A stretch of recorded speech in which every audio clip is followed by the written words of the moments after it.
অভিষেকের সঙ্গে তো পাকিস্তানের আইএসআই হাত আছে, মমতা ব্যানার্জিরও জামাতেদের সঙ্গে যোগ আছে, আর যোগ আছেই বলে ও বলেছিল হাতি হত্যা করেছে আমার জ্ঞান ভারতীয় হিন্দু। এই অভিষেক চেয়েছিল বাংলাটাকে মিনি পাকিস্তান করে দেবে একেবারে, এবং সেই পদক্ষেপও নিচ্ছিল। গ্রেটার একটা বাংলাদেশ করার স্বপ্ন দেখেছিল পিসি আর ভাইপো। এই ভারতটাকে পুরো ছিন্ন বিচ্ছিন্ন করে দিতে পারে, সেইটা মমতা ব্যানার্জি এবং ওই ভাইপোর প্ল্যান ছিল। অভিষেক কথায় কথায় নিজে আমাকে বলেছিল যে আপনার কি মনে হয় না বাংলাটাকে পুরো মুসলিমদের করে দিই?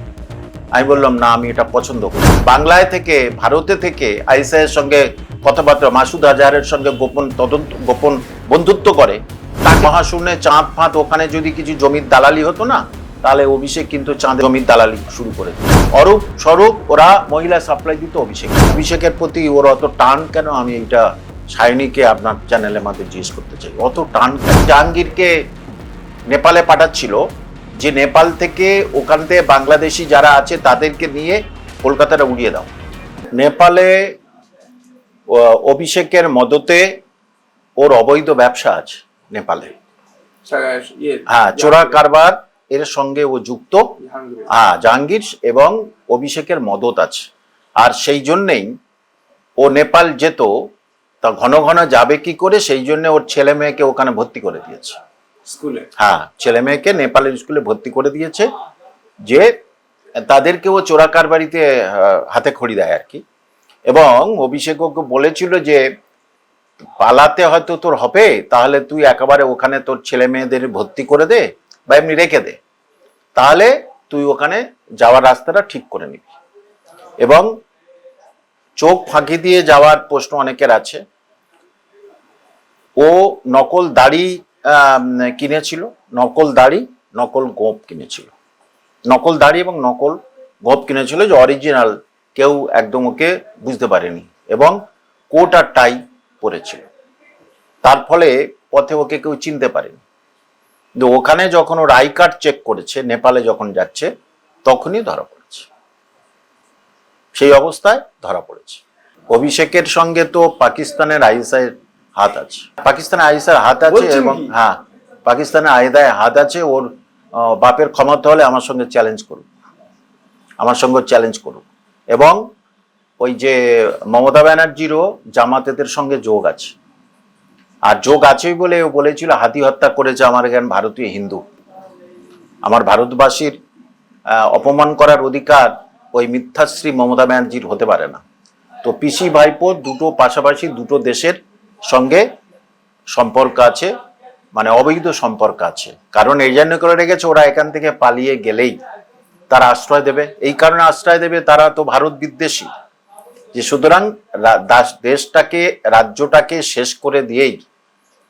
আমি অনেক আগে আপনাদের বলেছিলাম যে বাংলা মদের বোতল থেকে ও টাকা নেয় বলেছিলাম, সেটা কালকের কিন্তু পুরো প্রমাণিত হয়ে গেল যে ও কোথাও থেকে টাকা, প্রত্যেকটা জায়গা থেকে ও টাকা তুলতো, এবং সব টাকাগুলো বাংলাদেশ আর পাকিস্তানের হাওলার মাধ্যমে ওদিকেও পাচার করতো।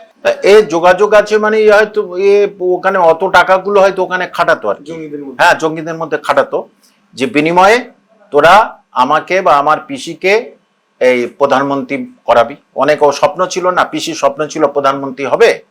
আর তো জানে যে এরা চারিদিক থেকে, বাংলাদেশ তো হাতে আছে, পাকিস্তান যদি ওর হাতে থাকে, পাকিস্তানের যদি আইএসআই লোকজন যদি হাতে থাকে, তাহলে তো ওর একটু এখানেই সারা ভারতবর্ষটাকে নোংরামি করার মতো উপযুক্ত ও পরিবেশ তৈরি করে দিল। কারণ এরা পুরোপুরিভাবে বাংলাটাকে পুরো মানে মুসলিম রাজ করতে চেয়েছিল, এবং হিন্দুদের নাকানি চোপানি খাওয়াতে চেয়েছিল। সেটা যেসব, সেই জন্য ও যত মুসলিম লিডারকে তুলেছিল, অভিষেক যত মুসলিম লিডারকে ও তুলেছিল, তাদেরকে দেখে মানুষ ভয় পেত, জোর জবরদস্তি করতো। তার কারণ ও একটা এখানে ববি হাকিম কি মিনি পাকিস্তান, ওর কি ক্ষমতা আছে। কিন্তু এই অভিষেক চেয়েছিল বাংলাটাকে মিনি পাকিস্তান করে দেবে একেবারেই, এবং সেই পদক্ষেপ নিচ্ছিল। ঠিক সময়ে আমার ভারত মাতাকে বাঁচালো ভগবান, এবং বিজেপি বাঁচালো না হলে এই বাংলাটা পুরো শ্মশান হয়ে যেত, পুরো বাংলাদেশের হাতে তুলে দিত। গ্রেটার একটা বাংলাদেশ করার স্বপ্ন দেখেছিল পিসি আর ভাইপো, গ্রেটার বাংলাদেশ করার স্বপ্ন দেখেছিল এরা, সেটাতেই পুরোপুরিভাবে নাকচ করে দিল মানুষ, বাংলার মানুষ সেটা বুঝতে পেরে বাংলার মানুষ একেবারে বিদায় দিয়ে দিল। দিল্লি বসে বসে কিন্তু এই কাশফের যে ফাঁসি হয়েছিল, ওই কাশফ জাতীয়, তারপরে ওখানে যে আফগানিস্তানের যে মাওলানার যে হচ্ছে কি পাকিস্তান আমাদের বিমান হাইজ্যাক করেছিল, ওদের সঙ্গে, হ্যাঁ মাসুদ আজহার, ওদের সঙ্গে তো ওই সব দাউদ ইব্রাহিম, ওদের সঙ্গে তো বৈঠক করতো, কারণ ওর কথা বানার, ও দিল্লিতে তুই ঘর নিয়ে তুই কি করবি, তোর কপয়সা ইনকাম। ও বলেছিল যে তোমরা আমাকে ভারতীয় এজেন্ট করে দাও, হ্যাঁ, কারণ আমার পিসি হচ্ছে মুখ্যমন্ত্রী, তাহলে কেউ কিছু বলবে না।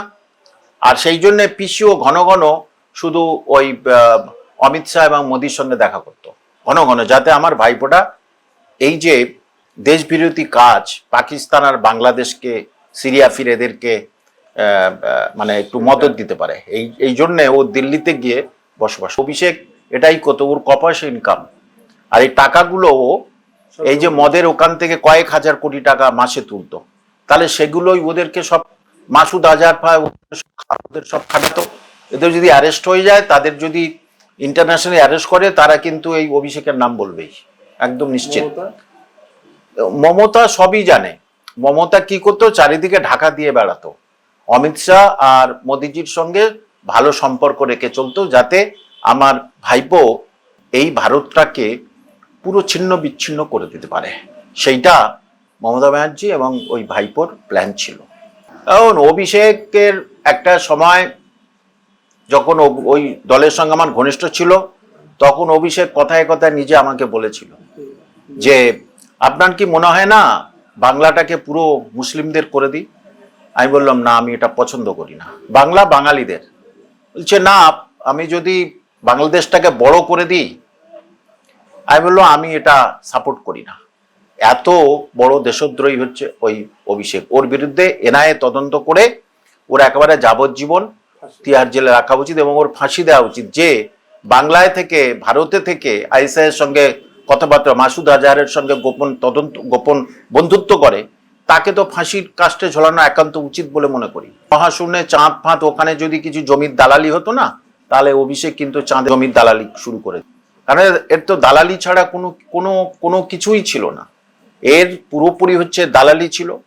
বেশ কিছু কিছু লিডার, এই যে স্বরূপ অরূপ, হ্যাঁ, এরা তো আমি নিজেই শুনেছি, মানে ওই জায়গায় গিয়ে অভিষেকের অফিসে গিয়ে বাইরে বসেছিলাম, তখন দেখি অরূপ স্বরূপ তো মেয়ে সাপ্লাই দিত অভিষেককে, একেবারে আমি তো বলছি অন স্পট দেখেছি অরূপ স্বরূপ ওরা মহিলা সাপ্লাই দিত অভিষেককে। শাহিনুগঞ্জ মাঝে মাঝে যেত আসতো, হঠাৎ আমরা এমনি বাইরে বসে আছি, দিলাম ও হঠাৎ ভিতরে কারো না বলেও ভেতরে পুরো ঢুকে গেল। তারপরে আমি তো 2-3 বার দেখেছি যে হট করে দরজা জানলা বন্ধ করে দিল, সিকিউরিটির বাইরে পুরো রয়ে গেল, মানে ওখানে আর কাউকে ঢুকতে দেবে না। আমি চোখে দেখেছি, তাই বললাম। শাহিনীর ক্ষমতা থাকলে আমার বিরুদ্ধে লড়ুক, আমি দেখেছি তাই বলছি। তার ভিতরে গিয়ে তারা গল্পগুজব করেছে, কি প্ল্যান করছে, কি বোমা বানাচ্ছিল, কি করছিল, সেটা তো আমি জানি না, কিন্তু আমি দেখেছি গেছে। মানে একে হাতে খড়ি দিচ্ছিল আর কি, মহিলাদের দ্বারা, ওই শাহিনীকে মহিলাদের দ্বারা অনেক কিছু করানো যেতে পারে। আর সেই জন্য দেখা যাচ্ছে যে শাহিনী ঘোষ কিন্তু যায়নি, ওই যে যারা সব গেছে না এনডিএর সঙ্গে, এইসব যারা, কিন্তু শাহিনী ঘোষ যায়নি। শাহিনী ঘোষ জানে তো আমি তো মরে যাব, কারণ যে ফ্ল্যাটটা তো আমার নামে দিয়েছে, আরো কত কি দিয়েছে, এখনো তো অঘোষিত সব। সেই জন্য অভিষেকের প্রতি ওর অত টান কেন, আমি এইটা শাহিনীকে আপনার চ্যানেলের মধ্যে জিজ্ঞেস করতে চাই, অত টান কেন? মানসিক সম্পর্ক তো বটেই, না হলে ওই ফ্ল্যাটটা দুজনের নামে থাকে কি করে? শাহিনী প্রমাণ করুক না যে ওই শাহিনী ঘোষ আমি না। মানুষ প্রমাণ করবে কেন? তুমি প্রমাণ করে দাও যে ওই শাহিনী ঘোষ আমি না, তাহলে ফ্ল্যাটটা যদি তার নামে দিয়েছে, কি জন্য তার নামে দিয়েছে? দুরকম সম্পর্ক আছে বলে, হ্যাঁ, মানে জাদুমন্ত্র টাইপের ওদের সম্পর্ক আছে আর কি, সেই জন্যে ওই রকমই করতো। এটা খুব স্বাভাবিক ব্যাপার, সবসময় নাশকতার ছকের মধ্যে ছিল। আর সেই জন্য কোনো জায়গায় প্রোগ্রামে ও নিজের মাইক ব্যবহার করত, অনেক হয়তো জানে না, কিন্তু ও যে মাইক্রোফোন বক্স সিস্টেম ওর পুরো এখান থেকে যেত, কলকাতা থেকে যেত, ডাবর থেকে শুরু করে সারা পশ্চিমবঙ্গের যেখানে হবে ও নিজের সেট এখান থেকে যেত। ও কাউকে বিশ্বাসী করতো না, কাউকে বিশ্বাসী করতো না। এবং ও এখনো এই যে জাহাঙ্গীরকে নেপালে পাঠাচ্ছিল, যে নেপাল থেকে ওখান থেকে বাংলাদেশি যারা আছে তাদেরকে নিয়ে কলকাতাটা উড়িয়ে দাও, হ্যাঁ, এইরকম ধরনের নাশকতা ওদের মধ্যে ছিল বলে আমি মনে করি। অভিষেকের এটাই ছিল যে আমি যখন পারবো না এই অবস্থা, তখন আমি কারোর এখানে বাংলাটাকে আমি দুঃস্বপ্নে ভরিয়ে দেবো। পিসি ভাইপোর এই প্ল্যানটা ছিল, বাংলাটাকে পুরো দুঃস্বপ্নে দেবো। কারণ এর এই যে জাহাঙ্গীরকে কেন নেপালে তার ছেলে মেয়েদের পড়াতে দেবে? কারণ নেপালের সঙ্গে, নেপালের যারা অ্যান্টি সোশ্যাল, আমি নেপালবাসীকে সম্মান করি, যারা অ্যান্টি সোশ্যাল তাদের সঙ্গে অভিষেকের একটা আঁতাত ছিল। সেই আঁতাতের মধ্যে চেয়েছিল যে বাংলাটাকে অশান্ত করে দাও, বাংলাতে অশান্ত করে দিলেই তাহলে আবার ওর যদি ক্ষমতা পরে একটা উল্টে আসে। ওই জন্য বলছিল না এরা জোর করে আমাকে দখল করেছে, আমরা হারিনি। তো মাননীয় মোদিজি এবং বিজেপিকে ধন্যবাদ যে তারা ঠিক সময়ে ঠিক অ্যাকশন নিচ্ছে। এই যে জাহাঙ্গীর খানকে ধরেছে, আর এই যে শওকত মোল্লা, সে তো বলে দিয়েছে অভিষেক আমাকে ফাঁসিয়েছে এবং এই জাহাঙ্গীর ফাঙ্গির সব কিন্তু বলে দেবে যে আমাদের দিয়ে যত ভাঙড়ে যত নাশকতামূলক সব করে সব শওকত মোল্লাকে দিয়ে করিয়েছে। হ্যাঁ, এইরকম কত শওকত মোল্লা, শেখ শাহজাহান আছে, এদের মাথার উপরে কিন্তু পাকিস্তানের ওইসব মাসুদ আজহার, আফগানিস্তানের মাসুদ আজহার, পাকিস্তানের এরাই কিন্তু সব আছে। লাদেনের ছোট ভাই তো বটেই। ও এক কথায় হচ্ছে কে ইন্টারন্যাশনাল ক্রিমিনাল, লাদেনের ছোট ভাই। কারণ লাদেনের মতো ওর কথাবার্তা, লাদেনের মতো ও স্টাইল, সবই কিছু একই, যে শান্ত ভারতকে অশান্ত করে দেওয়ার একটা ছক ও কষেছিল।